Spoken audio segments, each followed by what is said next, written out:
What I want to present before you now is some of the definitions of ikhlas. Because this ikhlas, even though we've been talking about it for the past half an hour, you may be thinking to your mind, and I'm sure I'll get a question, what exactly is ikhlas, right?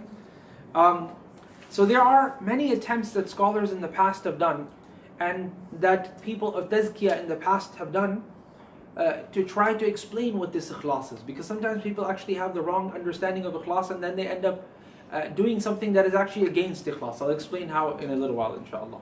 So, one of the definitions of ikhlas is that you, and you can write these down if you'd like, that you unify Allah alone. Unify, meaning you only, you understand only Allah subhanahu wa ta'ala to be there alone, right? In your act of obedience, and that is of course by your intention. So ikhlas is a little bit more than intention. Intention is an intention that can have ikhlas within it, and it's an intention that can have, for example, riya or shirk within it as well, right? So ikhlas is to make it such that you delete everything else except for Allah, the absolute truth, when you're intending within this worship. So you're not intending within this worship a favor to a creation of Allah subhanahu wa ta'ala. Okay? And you're not intending within this worship any praise as well. And one of our teachers, he taught us this particular lesson in a very beautiful way. He was sitting before a class of hundreds of students, and he said to them, after giving them a few examples, he said, "Do you like the examples that I'm giving you?" So they all said, "The examples are great, we love the examples, Sheikh." So he says, "As for me, I don't care whether you like it or not, because I wish Allah likes them." It's to that effect. I mean, even when you're trying to teach people, if your intention is that I wish they liked what I was saying, then that's a form of associating a partner with Allah in your intention, not the absolute shirk, but it is a type of riya. Okay? It's a very hidden form of riya. That's why he wanted to teach this lesson that, look, I don't care whether you like what I'm saying or not. What I care about is whether Allah is liking what I'm saying or not. And that's actually one of the problems that we have in our times, where sometimes people are too worried, even teachers, they're too worried to please their students. And in the process, they end up forgetting that they have to please Allah subhanahu wa ta'ala. And because of that, we end up compromising truths as well. Some things, people know their truth, but they don't want to say it because they're afraid they're going to lose their followers. They're afraid they're going to lose all of the people that follow them. But people of ikhlas, they don't care about this. What they care about is whether Allah will be happy with them, whether Allah subhanahu wa ta'ala will be pleased with them, whether Allah will recognize them. Because at the end of the day, the only recognition that actually matters is the infinite recognition of Allah Rabbul Izzati wal Jalal. Every other recognition has no real utility in this world. And of course it has no utility in the hereafter as well. And even if it has transitory utility within this world, then that utility is very, very small. It's very finite. Okay? Because you see, we're living in the finite. What that means is we're living in time which is limited to something. Okay? When you place the finite next to infinity, it becomes naturally zero. Okay? So that means that from the time of Adam alayhi salam, the first of the human creations of Allah subhanahu wa ta'ala, till the day of judgment, everything that is within this time frame, if you were to place it next to the infinity within which people will be in the hereafter, all of that goes to zero. So, however much you may achieve within this world, it is still worthless compared to the infinite world. And that's why I say, yeah, you may gain something, but it's really nothing at the end of the day. Because the world ends up becoming nothing eventually when you compare it to the infinite. And similarly, we don't do it because we're trying to gain the love of the creation or any sort of praise from the creation. Rather, all of that is simply for the sake of Allah.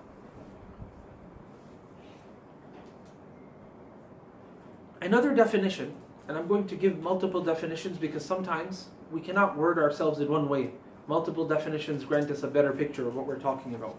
So, another definition of ikhlas, another way of understanding ikhlas, another way to look at ikhlas is that it is to purify the action from observing any of the creations of Allah subhanahu wa ta'ala.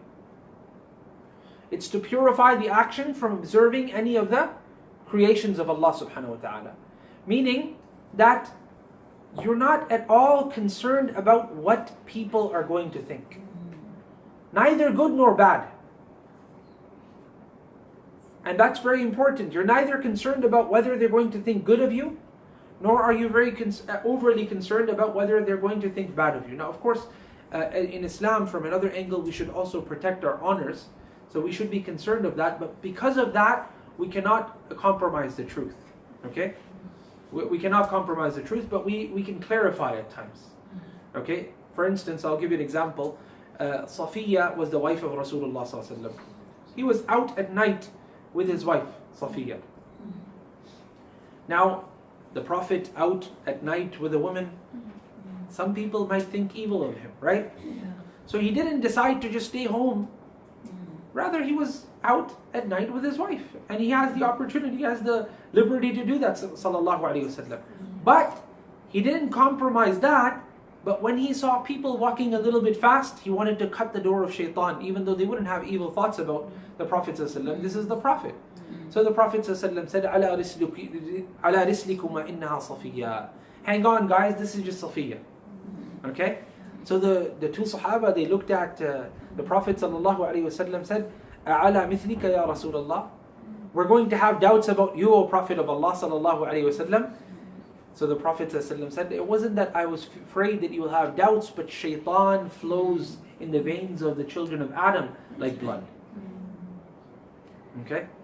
Majra ad-dam. Inna ash-shaytana yajri bibni Adam majra ad-dam. So the Prophet ﷺ said, I was just correcting it. So my point is that you don't compromise truth, but you also have to sometimes clarify so that your own honor is not violated by people. Okay? So we don't consider we don't do mulahadha, we don't think about others when we're doing these specific actions, neither in a good way nor in a negative way, because if you're thinking in a good way, perhaps you're trying to gain their pleasure. If you're thinking in a negative way, then perhaps you may stop the action as well. Okay, and we'll get to that, more examples of that very soon. Okay, another example of another definition of the word ikhlas given by some of the scholars is that it's when the actions of a slave of Allah subhanahu wa ta'ala are equal from the inside and from the outside. Meaning he has the same frame of mind internally and also the same frame of mind externally as well. Okay?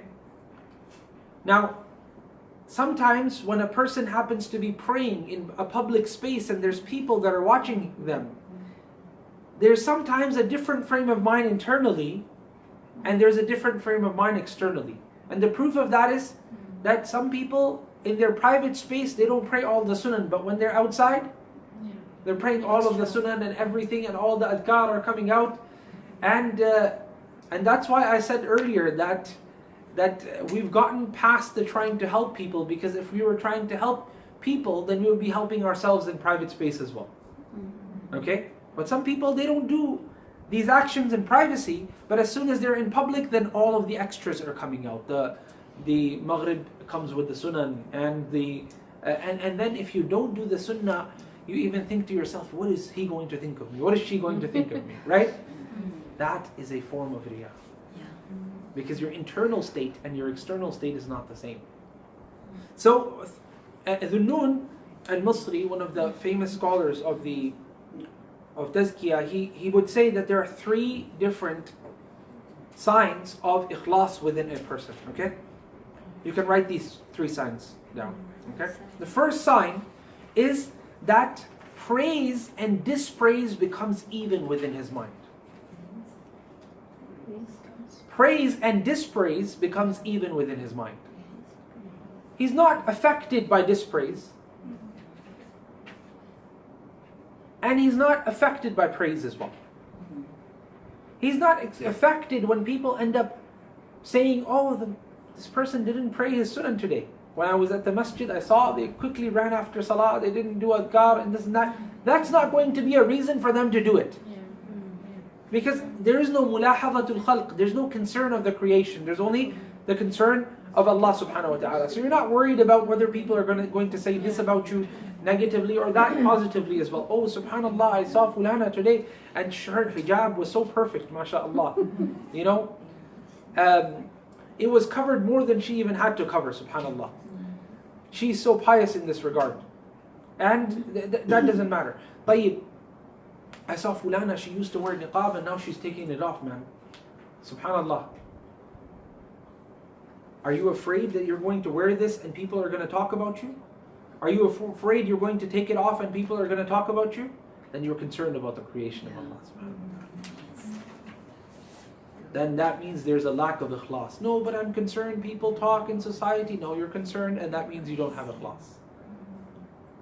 Because what should only matter is, because you're doing all of these things for Allah.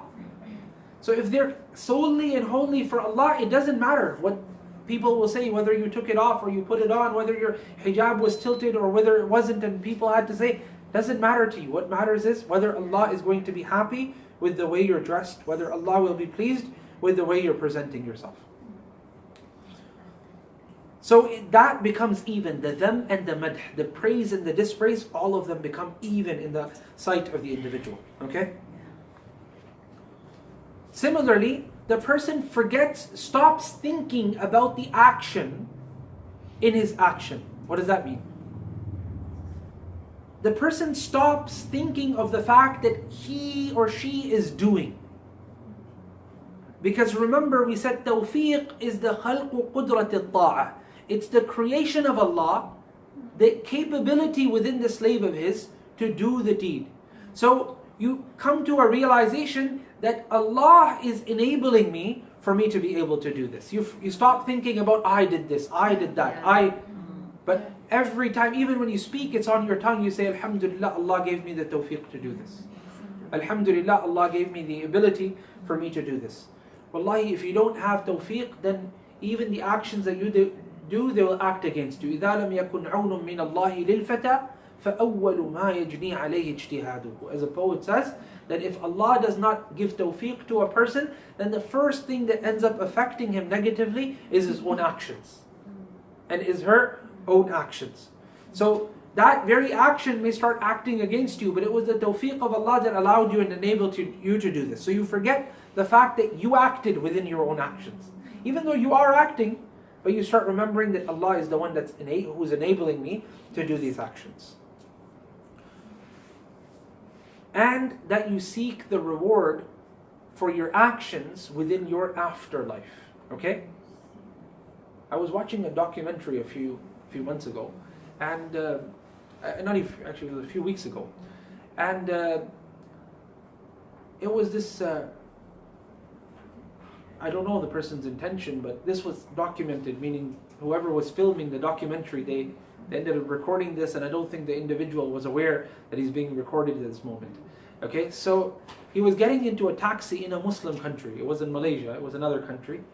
And he said that, and this person had like a big, bisht on, and it looked like he was a Sheikh. Okay? So he's bargaining with the taxi driver, and he says, aren't you going to give a discount to a Sheikh?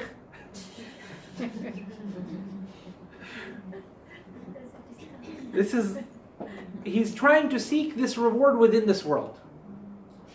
Making use of his status, so he's trying to spiritually blackmail the person and saying that, aren't you going to... Exactly. So this is basically, this is a form of seeking the reward within this world. You're trying to spiritually and the person may actually have fell for it. And I think in the video they showed he fell for it, and he gave him a discount. But the point is that this is, and similarly, if a person is a person of the Quran, right? You can't use that in different places and tell people that I'm a qari of the Quran, so I need a discount on this, and I need discount on that, and so on and so forth. You know, I try my best not to do this. Even if I know, if I go to a restaurant, I know that they know me. I don't go to that restaurant anymore because I know they'll give me something for free. Because you're not doing these things for the sake of the creation and for the sake of the thawab within this world. Because and this can be also implemented within other people as well. That within our lives we can think of this. We can think of examples of this within our within ourselves as well, even if we don't happen to be people of knowledge. Sometimes people end up seeking reward for their actions within this world. Like the example I gave you of the person who was donating for the book and he wants his name imprinted on the book. Without the imprint, he wants them to rip out the book and redo it all over with the name of the person on the book. You know, some people they want, if they want a flyer printed, they want to make sure that their face is as big as the next man.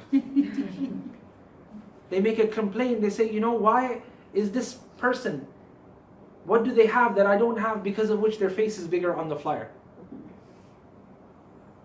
It is a different point that could be unfair and there could be unjustifiable reasonings for it, but to argue that with someone, that is a sign that the person perhaps doesn't have the best of intentions. Wallahu a'lam. Subhanallah. Another thing to think about is also that we don't act for the sake of people, and we don't leave actions for the sake of people as well. Okay? This is very important and significant to remember. We don't act for the sake of people, and we don't leave actions for the sake of people as well. Meaning, many a times, we end up seeing others, and because we're afraid that by them being in the presence right now of us, and we doing the actions, we might actually be doing it for them. Right? So you end up withholding from doing the action because you're afraid that your intention might go wrong. So that is riya itself as well. Why? Because you're still concerned about the other. And you're not only concerned about Allah Azza wa Jal. It's a very hidden form of riya. It's obvious that you do something, and when you do that action, if you're doing it for someone else, that's riya. That's obvious. But what if you leave the action for someone else's sake? That's also a form of riya. Where you have the opportunity to do the action, but you don't want to be seen doing it, because if you do it, then perhaps your heart will tell you, maybe I'm doing it for her or him. The thing to be considerate of over here is that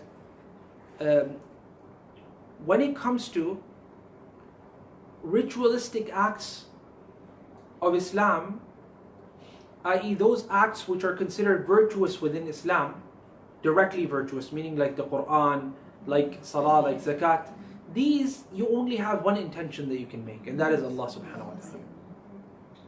But when it comes to other things, for example, office work, and you want to show your diligence so that the staff may end up following your diligence in that case, that is an action you can do for Allah in general, but it's not a ritual, so to speak.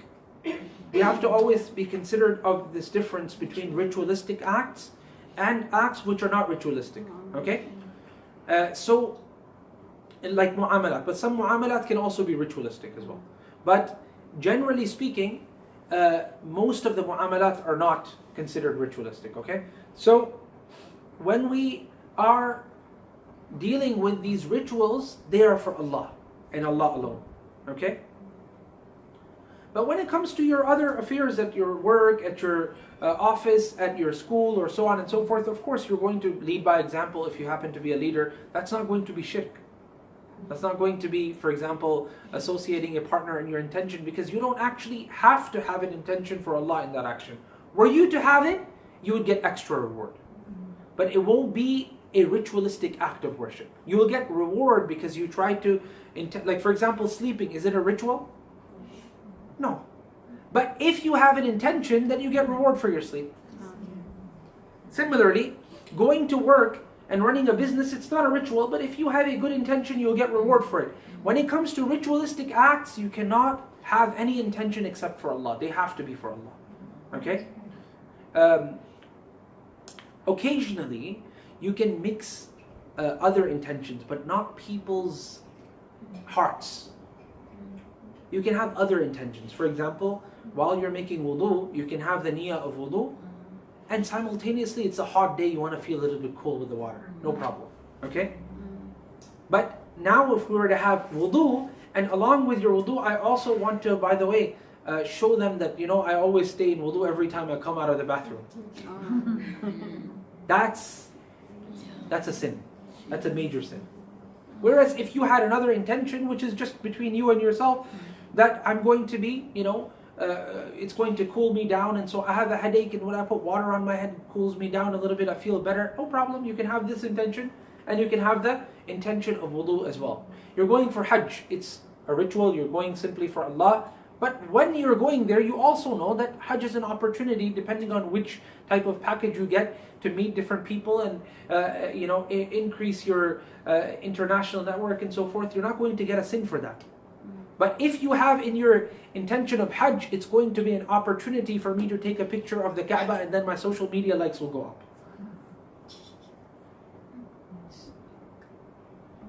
This is a different intention now.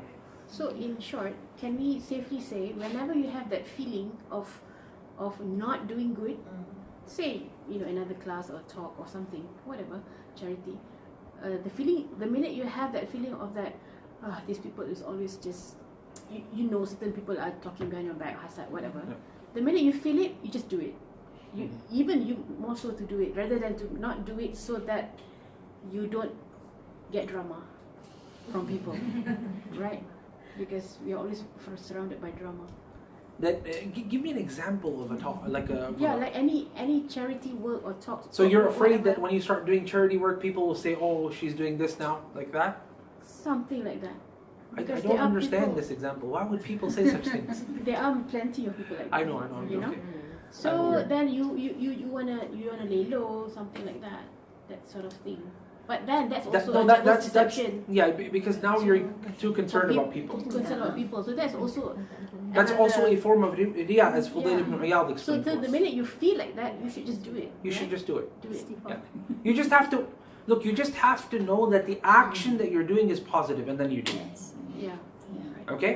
If people are going to misunderstand it, that's their problem. That's their problem.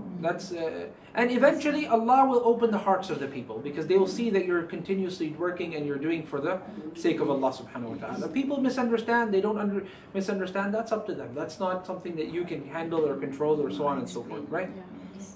People can misunderstand lots of different things. This is something that as a person dealing with public regularly, I know that anything can be misunderstood. The rightest of things could be misunderstood. Sheikh, Yes. I would like to ask about prayer. So this became a question and answer session. Since we are in this topic. Yes, go ahead. How about for someone who, when alone, will do the sunnah, but then in the company of other people, or when have guests and all, to leave the sunnah? To not show them that you're doing the sunnah? To leave the action because there is. They're afraid that people are going to look at them as too pious or something, or just because they're busy? No, because want to attend to the guests. That's fine. That's not a problem. Yeah, because you have guests over, and then you need to make sure that that they get their food on time, and that they're presented, and there's hospitality and so forth. And you're sitting there doing all your adhkar and adhkar al-sabah and adhkar al-masa and all of the different awrad. And no, it's not the right thing to do, right? So I'm going to leave you off, inshallah, when it comes to this section on ikhlas with just one statement, okay? And that's the statement of Al-Harith al-Muhasibi. Al-Harith al-Muhasibi is one of the early ascetic individuals. And he was a person at the time of Imam Ahmad. And he had such great knowledge of the heart that even Imam Ahmad would go and attend the lessons of Al-Harith al-Muhasibi. Okay? And he has a book called Risalatul Mustarshideen, which has been translated into English as well. And it's available. So if anybody wants to read that, that's one of the classics when it comes to the purification of the soul. The book of Al-Harith al-Muhasibi. His books are considered the classics on this subject. They're all from the 2nd century, right? They're all from the 2nd and 3rd century approximately. So he said that the true individual, okay, as-sadiq, meaning the person who has a true intention, هو الذي لا يبالي ولو خرج عن كل قدر له في قلوب الخلائق من أجل صلاح قلبه, that he says that a truly honest and sincere individual is the one who doesn't care even if he ends up losing the status in all of the people in the world's their hearts, in the hearts of all of the people in the world. Okay? He's not concerned about the status or the lack thereof in the hearts of people. He's only worried about the status in Allah subhanahu wa ta'ala's sight, in Allah subhanahu wa ta'ala's record. So you don't do anything for the sake of the people, and you're not worried that the people will say either positive or negative when it comes to the actions of yours, right? He continues and he says, he's not worried about people seeing even atoms weight of goodness from his actions. He's not worried, always concerned about let people see this. He's not worried about that, right? And he doesn't love that. He doesn't wish for even the slightest of his actions to be shown to the people, okay? But he's also not concerned about that, meaning that he's not going out of his way to show it to them, and he's also not going out of his way to hide them as well, right? He's doing his life, he's doing his actions, he's doing his ibadah organically between him and Allah Azza wa Jal. He's not worried about showing it to the people or hiding it from the people. Now, of course, it is good to have some secret actions between you and Allah Azza wa Jal. But I'm saying you go to the masjid because someone else is there, you don't end up stopping your prayer because of that. You go to the masjid, you have a regular habit of giving sadaqah, you don't stop at that point, you give it as you may have done anyways, whether the person was there or not, okay? Then he says, and he also does not dislike when people see the evil within him as well. This is very important. Because that is going to lead you to correcting yourself. Okay? Some people, they have, and this doesn't mean you go and show your deeds to people, but the fact that you don't have a dislike there for your evil to be shown means you really don't have much evil. Okay?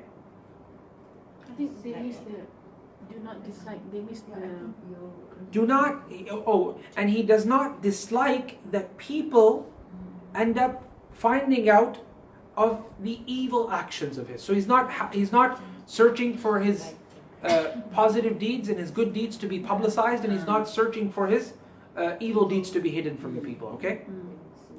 Now, that doesn't mean the person publicly does evil. That means that when you really don't have any evil, then that concern will never come to your heart. Okay, because we have a hadith also that the Prophet ﷺ, he said that he specifically specified those people who publicly do evil. Okay, so this doesn't mean that the person goes around publicly doing evil. This means that he doesn't have a reason to have that fear because he doesn't have much evil to show to the people anyways. Okay, I ask Allah subhanahu wa ta'ala to grant us the taufiq to practice, to convey, and that He grants us ikhlas. Allahumma ameen. Wa sallallahu ala sayyidina Muhammadin wa ala alihi wa sahbihi ajma'in. And if there are any questions now, inshallah, I'll take them.